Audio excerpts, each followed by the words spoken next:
All right. Hey there, Russ Lagan here with none other than a big agent meeting on October 31st. It is Halloween. And by the way, guess what I dressed up as? Russ. Now I got to pull in the orange tie for you guys because it is Halloween. All right. So today we've got a fantastic show lined up for you. We've got Holly Mabry talking about Brokerage Brief. You're going to love what she's got today. She's got a lot of content, a lot of really great stuff. Then we're going to kick over to Brian Ellington and Kyle Whistle. If you guys don't know Kyle Whistle, Fast Forward Movement, also Whistle Beer Group in San Diego. Those guys are out there killing it. You want to hear what this guy has to say about talking price reductions. And then, of course, we have an update from the university, and then we close out the show. So today we've got a great show lined up for you. So with that, quick attraction advantage segment first right off. Guys, check it out. It's Halloween. You're going to be out shaking hands and kissing babies. This is a time when like building sphere of influence is super easy because you've got people that are connecting and people that are touching base with each other and people are getting out and doing things and doing parties, right? So you have a sphere of influence that you build for sales of houses for most of you guys. And then in addition to that, you have a sphere of influence for real estate agents, right? The fun part is for most of you guys, when you're doing attraction, the cool part is the more homes you sell, the more real estate people you bump into, and the more opportunities you have for attraction. But you got to start making sure you make a list, name, address, phone number, email address of everybody you know, like, and trust for house sales. You should already have that. And if you don't have that, you got to make sure you do it. Secondly, you should have a sphere of influence list of all the real estate agents you know, like, and trust. Anybody that's done a deal with you, anybody that showed one of your properties, anybody you've met in networking with real estate. And by the way, your mortgage people, title people, insurance people, inspecting people, they all know hundreds of real estate agents. So make sure you add them to your sphere of influence also. Once you get that sphere of influence list, then all you got to do is add value to the sphere. And by the way, the same stuff you send to them, send it to all the realtors too, because they need to know that info also. So the simplest, easiest way to start moving the ball on both of these is by getting those lists together. If you haven't started with that, step number one, get that done now. All right. So next up, we have the one and only Ian Wheatley. Take it away, KGCI. Now. Yeah. I'm dressed as a Jedi. No, I don't have a lightsaber. That got completely obliterated by a 5-year-old. And honestly, so could your brand if you keep posting like it's 2014. Today only on KGCI Real Estate On Air, it's our weekly Friday focus, and it's a bit ghoulish. From vanilla to viral, brand mistakes that keep agents from getting ghosted. If your posts scream just sold but whisper boring, the next 6 hours after today's big agent meeting on KGCI Real Estate On Air is going to have your brand rising from the dead.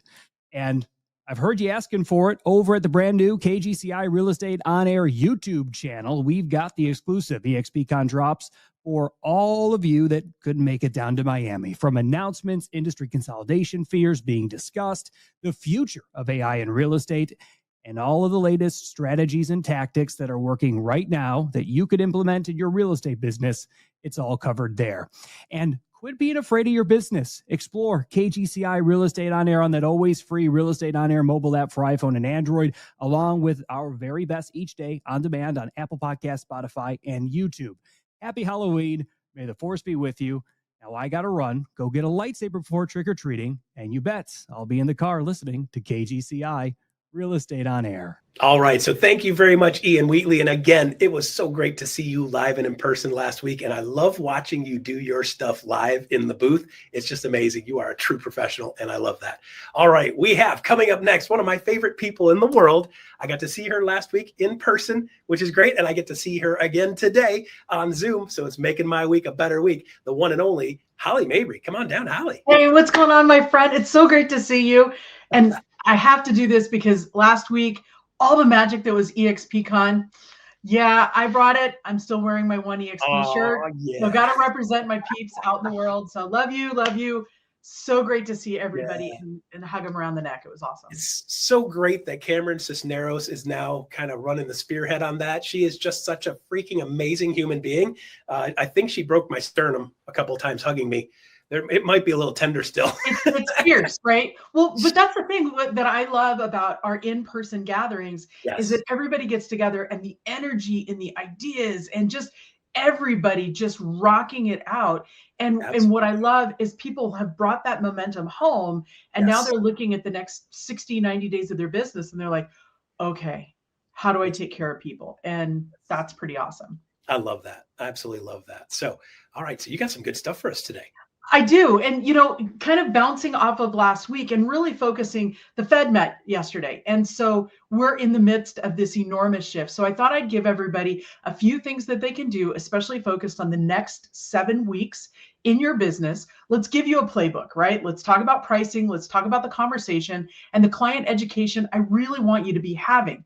This is what's important. So the mortgage rates and the Fed policy, this is as you look at basically the last 5 years. Okay, great.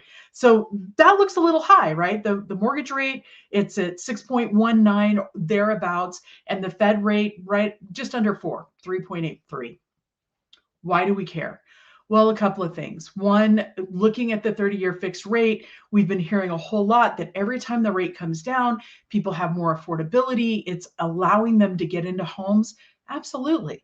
A lot of folks have hit pause, that they were looking and they're like, wow, that rate is really high. I'm not so excited about that. Well, two things. One, the Fed is going to meet later this year, and we're not sure. They're kind of undecided if they are going to lower rates anymore. But then the next thing I want you to have is the historical context. And this is what's so important. It's really easy to zoom in on the micro, but when you zoom back and you look at basically the last 45, 50 years of Fed policy, that 6.9 starts to look pretty even. And this is probably where we are going to live. Now, you and I have been having this conversation a lot over the last year as far as interest rates and how we go forward. The Feds, well, they're a little bit frustrated because they don't have the data they need, especially around the job growth and unemployment claims. They use that a lot to really understand, hey, do we need to lower rates? What are we chasing as far as inflation? And with the government shutdown going on 30 days, they just don't have that information. So the lagging data is going to be critical as we look at December. So what does all this mean for you and your sellers? Let's talk about it.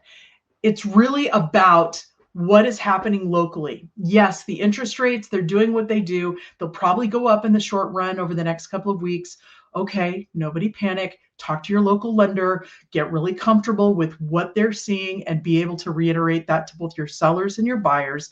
But really, I want you to be pulling new actives for the last 7 days. I want you to look at pendings for the last 14 and solds for the last 30. What's important here is especially the price cuts in the last 14 days.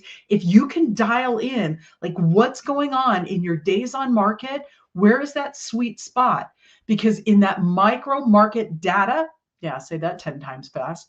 What's important is how you have that conversation with the seller. Now, Leo, last week, if you were at EXPCon, did this amazing presentation on what we're seeing in the market, what we can expect.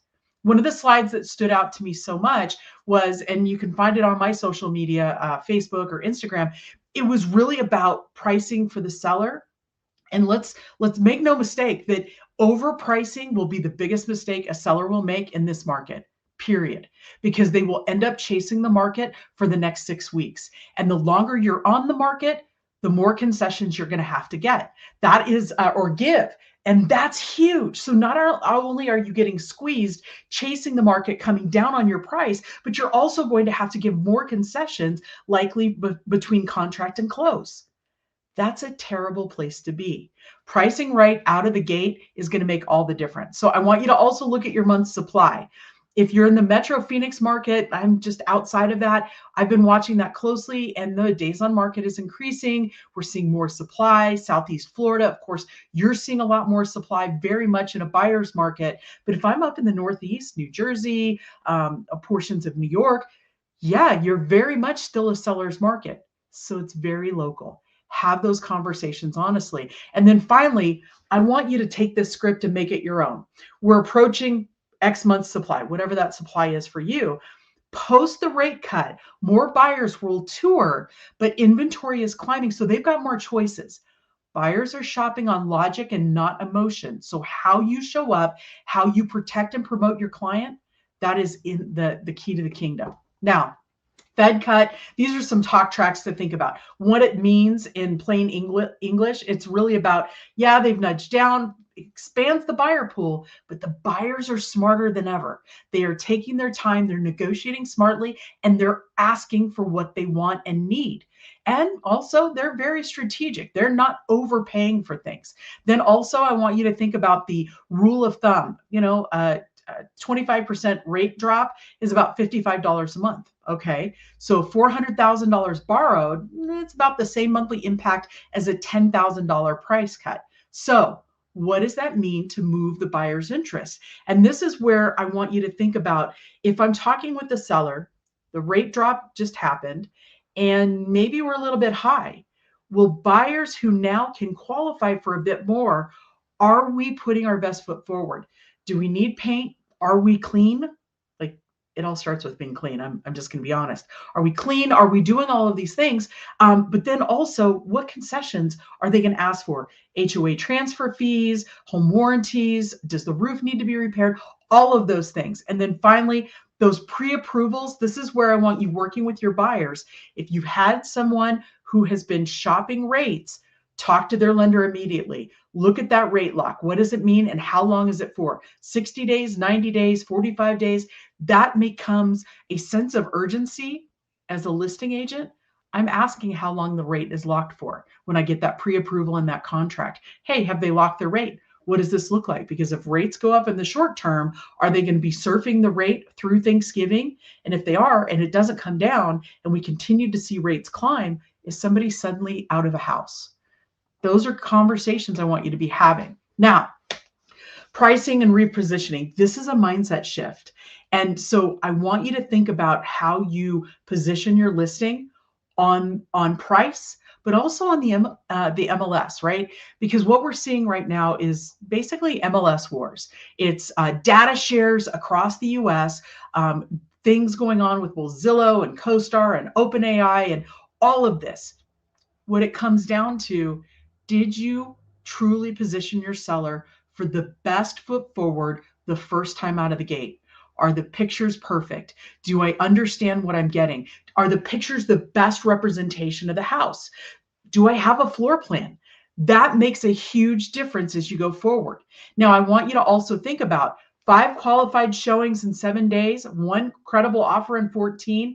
That makes a huge difference. That's what I want for you in this market, seller. So if we're getting no showings in that first 7 days, y'all, we're too high. The market has spoken. If we're not getting any offers in the first 14, we are too high. We're helping sell somebody else's house. So those are really good pivot points. And then finally, when I think about, okay, when do we drop the price? The next key is, hey, what is the search band? And then when you go and start searching from your phone, do this with realtor.com or Zillow or homes.com, whatever makes you happy. But I want you to search that price and that listing online. Put in the parameters. Most people are doing it on the zeros, right? They're not doing $399.99. They're searching up to 400. So if you're priced at 405, you've missed that cutoff. And that becomes really important as you're talking with the seller who's like, yeah, let's go to 405 or let's go to 407. Great. We're going to miss anybody who would go up to 400. And that might be that tipping point that, yeah, that's a buyer I would want. So I really want you to think about what it looks like. And this is concessions, right? So let's speak to the concessions. Seller paid buy down, like a 2-1 buy down on a $400,000 loan saves buyers about $495. Right? And this is going to be subject to credit and all that kind of stuff. So as a result, $495 a month. And what does that look like? What is that real cost? So if you're talking with a seller and you're talking about negotiating strategies, hey, do we want to do a buy down? Do we want to entice a buyer?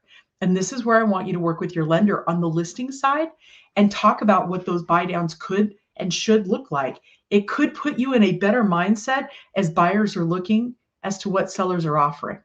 Now, that MLS data discipline that I was talking about, your status changes got to be timely, like day of. You want to be looking at your photos. And this is the thing, set up your photos like you're walking through the house, but I want to put my best foot forward. Know your MLS rules. Some of your MLS rules require the front face of the house as your first picture, but don't have 18 front facing of the house or 18 outside pictures as your first photos. When you think of searching online, It's the first 5 photos that grab people. So in the first 5 photos, did I tell the story of the house? Did I tell the best features of the house in that first 5? I also want you to think about those complete fields, because if you're looking at data pushes, right? The internet data exchange that goes out from MLS, yeah, those are updated every 15 minutes. However, some of those websites only pull status changes and price reductions. They don't pull anything else. So if you don't have all your fields absolutely complete, if you don't have all of your information dialed in as far as descriptions in your comment section, you miss an opportunity. So definitely you want to have a comprehensive listing profile as you go out, that accurate remarks and photos. And this is the thing, everybody's using AI in different ways. If you are using AI in your photos, you absolutely must disclose, hey, this has been an AI enhanced. Great. What did you enhance? Well, I did virtual staging. Okay, cool. I've done that a lot. Have the real photo of the house and the virtual staged photo. Have those side by side. It makes a difference. People want to know what they're getting, because if they get there, it doesn't look like what they were expecting, they're out. They're not even spending 5 minutes in the house. And then I also want you to think about what those concession fields look like to really update buyers and their agents, right? Like, are you paying prepaid HOA fees? Are you doing other things? Are you offering compensation to a buyer broker? The seller absolutely can do that. And if they are, tell them in different ways. Of course, we can't put that in the multiple listing, right? We've got the lawsuit and we've got the settlement changes or practice changes, but I want you to be thoughtful about what's being offered. And I need you to follow those MLS rules, because at the end of the day, the more proactive we are, the better we are. Buyer education, definitely look at your side-by-side payment scenarios with your CMA. Like, if that price or that interest rate was lowered on a $10,000 price cut, what is that versus a buyer credit? Like, how does that work? And your lender can help you do this. You don't have to do the math, the lender will. Then I want you to think about what your script to cooperating agents could be. Like, hey, we're payment focused and concession worth $500 a month. Is that worth it to your buyer? Y'all, some buyers right now, if you just said $500 a month, that you just got their interest. So if you're looking at a rate buy down to help them on top of this rate cut, that just got super sexy. And I want you to talk to the buyer about those buy down mechanics. Now, this is the thing. In 10 minutes, me and you, we're not going to be able to explain that all. But if you sit and take your lender to lunch or breakfast or coffee, they can explain it to you. They can set you for success so you can have a great conversation with your buyer. And oh, by the way, they would love to be a part of that conversation with you. So really focus on what that looks like in the buy down, how that wins, and also what does that mean for the seller? Now, at the end of the day, overcoming these objections are going to be huge. How we avoid overpricing due to the rate cut, this is the key when you're having these conversations with the seller. They don't realize, they're like, oh, I've got more buyers in the market, I'm going to put the price back up. Sadly, no. We're seeing a bulk of our sellers. I think the stat that Leo shared, about 60% of sellers in the month of September did a price adjustment. That's a big deal. So I really want you to think about what that looks like, and that price cut and targeted concession. How do you balance that? Because some people just shop on price, but if you're shopping on the rate, you're shopping on that targeted cut, how do you balance it? And then why are we waiting for the spring market? If you need to sell, if you made that opportunity to list today, how do we take care of you today and not wait for more competition in the spring? The buyers looking right now, they are primed, ready, and very focused. So at the end of the day, I want you to have this 7-day action plan. Have a slide in your listing presentation explaining the Fed cut for every listing. What does it mean? What would it look like if you did a rate buy down? And just some general information. Because I will tell you, the agent who shows up with this makes a difference. Then I want you to have a reposition rule that you talk about with your clients at time of listing. Like, hey, these are the triggers that we might need to look at. No showings in 7 days, no offer in the first 14. We may need to adjust, because at the end of the day, it's the market's fault. You're going to do everything you can to give them the best success possible. And you're going to outline this. This is what I'm going to do with professional photos. We're going to have a floor plan. We're going to do all of these things. We're going to go on the MLS to the widest group of people possible. We're not going to hold this behind.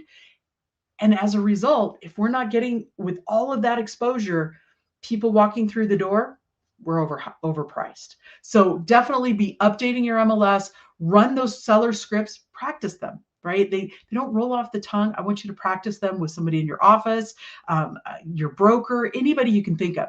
I practice with my dog. Not going to lie. If I can keep their attention through a seller script, it works. And then I want you to look at rate lock huddles with your buyers. Talk to them through what does it mean, include the lender, have those conversations. And if you're active with buyers right now, pick up the phone. They don't know what's going on and they're relying on you. They trust you. So embrace the Fed adjustment. This is a great time to have those conversations with anybody who is on the fence. But remember, if I'm a listing agent, buyer demand will be smart and strategic. They are not going to overpay right now. They're shopping on logic and they're negotiating everything they can. Leveraging the price and education is going to be key for our sellers, but also with our buyers. So making sure we've got a CMA on every property that we go and make an offer on. The buyer needs to understand, what is their leverage points? How do they strategically negotiate? So we never want to be chasing the market. We always want to go best foot forward the first time, because in 6 weeks, if we're chasing the market, it will cost the seller more in time and money. Thanks, guys. I love spending this time with you. Get in there, make those phone calls. And Russ, I hope this helps build some friends' business out there. Yeah. And by the way, my favorite part of that is hitting those big round numbers, because that's how buyers search and that's how we search. I love that you say that, because I've said that a million times and people still go, oh, I never heard that before. So I'm glad you said that out loud. And by the way, happy Halloween to you. I hope you have a great evening tonight. Running around as, what were you going, sea anemone? Yeah, we're actually going to go as jellyfish, because it'll be lots of fun and we'll be all lit up. So yeah, Reese's peanut butter cups to you, my friend. We'll see you soon. You got it. See you. Thanks. Bye. All right, there you go. Holly Mabry, of course, knocking it out of the park, as she always does with her brokerage brief. Lots of really great info in there. Thank you very much, Holly, always, for bringing us some amazing info and actual stuff you can use. All right, so next up we have the Agent Advantage, which is Zenlist. This is eXp's access app for eXp agents. So, by the way, if you want to have an exclusive listing, not goes in the MLS type of thing, we have a product for that too, for some of those occasions when a seller's like, hey, I want to keep this low key. So take it away for Agent Advantage. Thank you so much. It is a pleasure to be here for you this week with your Agent Advantage segment. My name is Jessie Gilbert. I'm your account director for eXp Access, which is powered by the Zenlist app. And this week, we're going to be talking about a big one. We'll be talking about how you can stop losing your clients to the public portals, which I know is daunting. In the last 5 years or so of doing this, I've heard all of the reasons why clients are addicted to these public portals. They can't leave them behind. I set them up in the MLS. They just don't use it. I've built my own website. They just don't use it. They're addicted to these apps, these public portals. And the reason for that is because your clients want the best experience possible. And in most cases, the public portals is the best tool that they have available to them. There's some MLSs that do it really well, and I tip my hat to them. But in a lot of cases, the public portal in your MLS system simply leaves a lot to be desired. And so that's why your clients continue to go back to the public portals. But the harsh reality is, and I'm sure all of you know this sitting in our audience today, is that every time your clients leave you to search on a public portal, you lose visibility into what they're actually doing, what they're actually engaging with. And that visibility, in my humble opinion, is one of the most valuable sets of information you can have, better than any prediction or market trend or statistics or report that you could pull. The insights into what your clients are actually engaging with, what they're liking and disliking, how they're doing it, how often they're doing it, all of that information is the most actionable set of data you have available to you. And when they're leaving you to search those public portals, you lose that visibility. You risk losing the connection you have in your working relationship. That invisible string that ties you two together is at risk. And so what if you could have both? If you could have an experience that your clients like and will actually use, but you could keep that visibility, that connection live, you could work together, work smarter, not harder. That would be a pretty big advantage heading into 2026. It'd be a huge game changer in a lot of cases heading into the new year. And that's where eXp Access comes in. eXp Access powered by the Zenlist app, helps you to win more clients with a better home search experience. And I've got some slides that will help walk us through this a little bit more. That better home search experience comes into play when we talk about a protected collaboration. So your clients aren't sold as a lead. Their information is safe inside of the Zenlist app. It is just the two of you working together, searching together, and communicating with one another using tools that are built into the app. So professional MLS quality searches that go beyond the basic filters, market insights, trends. You'll have communication tools like in-app chat messenger and your notes section on each listing, tools that'll help you plan out showings. Zenlist also houses all of eXp's office exclusive inventory if that's applicable. There's a ton more built into it. I could be here all day talking about it. So there's a lot built into this, and all of that is built with you in mind. You and your clients, built on feedback directly from agents and their clients that are using it. So it feels like a social media platform. It feels natural and intuitive for everyone to be using, doesn't require a PhD to get started, and puts everyone in the same space so that string is stronger than ever. You've got the visibility you need. Your clients have a better experience than what they're used to finding on the public portals, and everyone wins. The best part is that eXp access is provided to all eXp agents at no cost. So you can get started. This QR code will take you to Zenlist.com. You can download the Zenlist app. I'm in Slack. You can find me there. I'd be happy to help you get started if you need it.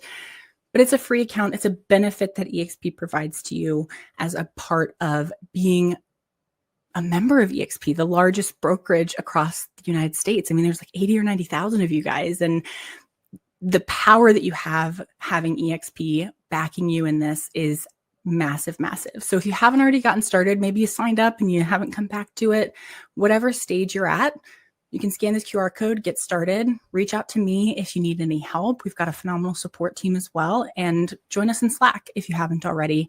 We've got a great group that will post continuing content going into the new year to help you kick the new year off right. So thank you again for having me. I hope that this was helpful, and I look forward to hearing some of you guys soon. Back to you.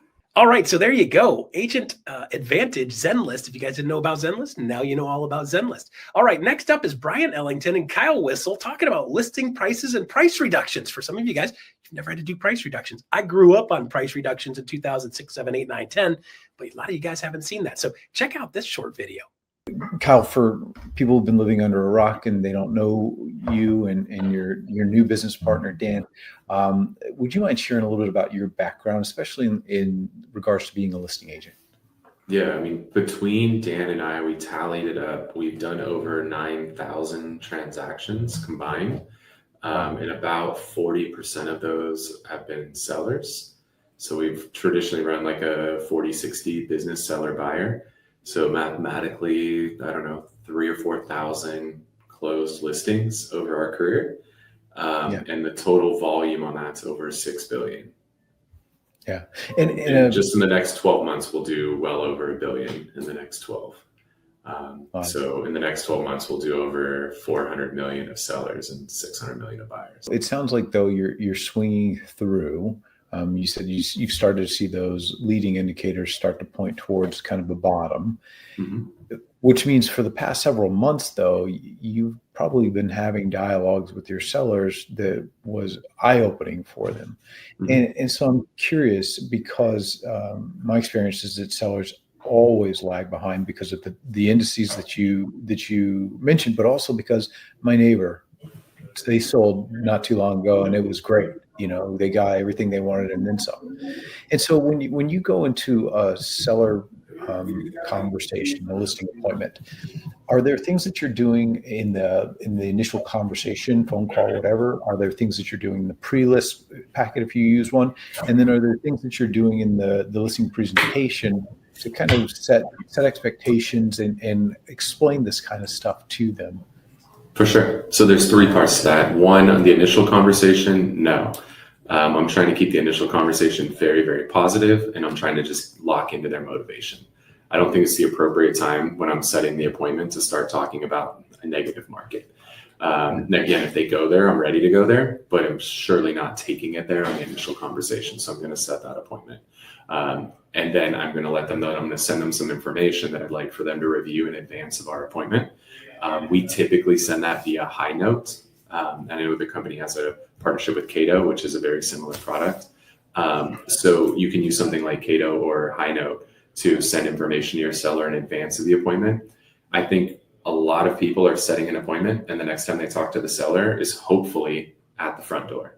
I think that's a big mistake. You should have a whole sequence of events that occur from the time you set the appointment to the time you show up at the front door. As soon as you hang up the call, there should be a video message that goes out to them. Hey, I just want you to put a face with the name. Super excited to meet with you Friday at 3:00. That's a non-negotiable.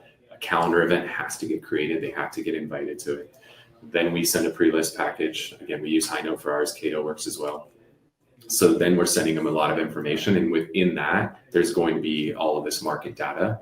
There's going to be other things in there. We're going to include an introduction to our team, our reviews. We're going to give them a CMA. We're going to give them market data. We're going to give them some examples of our marketing. We're going to show them the book that we wrote about how to sell your home for more money, a sample of a listing agreement. So there's a variety of different things that are going to be in that pre-listing package. Now, I know nobody's going to look at every single piece of that, which is totally okay, but they're going to look at least one or two pieces. And these systems, High Note in particular, is going to tell me if somebody opened it, when they opened it, and what they looked at when they opened it, how many times they looked at it, how long they looked at it. I can learn a lot about somebody. So if I'm send this package out and they look at the market stats 5 times and nothing else, I know damn well what I'm going to focus on when I sit down and meet with that person. Alternatively, if the only thing they looked at is meet the team and the reviews, we're not going to talk about market data at all. They just care about the people, right? They're not focused on the data. So sending that pre-listing package out, especially in that method versus just blindly sending them, a bunch of stuff and having no idea what they actually look at, that gives me very clear direction of where I need to go when I walk up to that front door and we sit down and have a conversation. I know where I need to guide that conversation to based on what they've looked at in that pre-listing package. I'm assuming, like all of us, you probably had your fair share of sellers who are like, no, I really think we can get this. Let's just test it. Yeah. So I'll take that to a certain extent. 10% is about my threshold. So if I think it's worth $1 million, they want $1.5 million, I'm not doing it. If I think it's worth $1 million, they want to shoot for $1 million, I'll do it. With the caveat that we're building price reductions into the listing agreement. Not we're going to have a conversation in 2 weeks to talk about a price adjustment. It's in writing. So I'll just say, Brian, I think the price needs to be here at $1 million. You want to shoot for $1.1 million? I think you have to never shit on their house. You have to, I think the house is great. I'm going to do everything in my power to get you that $1.1 million. We're going to go all out. We're going to execute the entire marketing plan and do everything we can to get that. With that said, if we don't get activity, and I outline, I'll hit this here in a minute because I use this on every appointment. If we don't get the activity that we're looking for, the price is going to come down in 2 weeks and it's going to come down to $1.05 million. And in 2 additional weeks, it's going to come down to $1 million. As long as you're willing to put that in writing, I'm willing to put all of my marketing dollars to work for you. Are you on board with that? All right, so there you go. Kyle Whissel, thank you very much. Brian Ellington, excellent conversation. Very timely in this market because some of you guys are seeing price reductions. Some of you guys, hey, let's just making sure you get the right price. That's the key. How do you know if you're priced right? You're sold. If you're not sold, you're not priced right. Okay, super simple stuff. So thank you guys. If you guys want to see the full version of that, make sure you jump on YouTube, type in Brian Ellington or eXp University and Kyle Whissel, and that'll jump you to the full version of that with a lot more details. So go in there, check it out. When you're in there, make sure you like and subscribe if you're on the YouTube channel for eXp. So when that stuff up, it automatically hammers over to you guys and you get it first off without having to go hunt for it. All right, so next up, we have the one and only Alyssa Specht with the University Update. Take it away, Alyssa. What's up, Big Agent Meeting? Alyssa Specht here with your weekly University Spotlight. My friends, this next week's lineup is exactly what growth-minded agents need right now. We're going to bring you tools to attract, strategies to scale, and systems that actually work. So let me give you the rundown of what you can expect next week, starting on Monday with Level Up. On Level Up, we've got John Pugh and Meyer Takarar, and we're kicking this week off with 2 of the top agents. They're top attractors at eXp, and they have a combined organization of over 750 agents. They're going to be breaking down the mindset, the math, and the models behind that sustainable growth. So tune in. Again, that's Monday for Level Up. And then let's take a look on Thursday. We've got another amazing executive masterclass with Seth Siegler. So he is our Chief Innovation Officer, and he's going to be talking about AI-driven tools, automation strategies, open AI integrations. You definitely don't want to miss this. It's going to help you stay competitive and get smarter with your system. This is a must attend. So again, that's on Thursday. Then we're back here with another Friday, another big agent meeting. This is where momentum lives, guys. So make sure you're joining us every single week for the big agent meeting. But we're not done. On Friday as well, join us for the Lab podcast with Robert Colello. So he's a top producing agent out of San Diego. And he's going to be talking about how to price with precision, some smart price reduction strategies, and how to read the market and guide sellers with confidence. So guys, tune in. That's going to be the Lab. We're going to be sharing teaser clips here on BAM, but catch that full episode as well. So guys, block your calendar, tag your team, and I'll see you there. All right, there you go. Alyssa, always university packed full of good stuff. Some amazing things going on in the fall coming up to the end of the year, and a lot of great stuff in university coming through. All right, so there you go. And last things up is NPS survey. So guys, pull out your phones if you could. Please give us a scale rating on a scale of 1 to 10. Let us know how we did today. If we did a great job, give us a 10. If you got something you want to add to it and give us a suggestion, don't hesitate to add suggestions. We always like to hear from you guys what you like to see or what you want to see more of. Love getting feedback from you guys. Stay tuned. Coming up for EXP iConversations, and happy Halloween to all of you.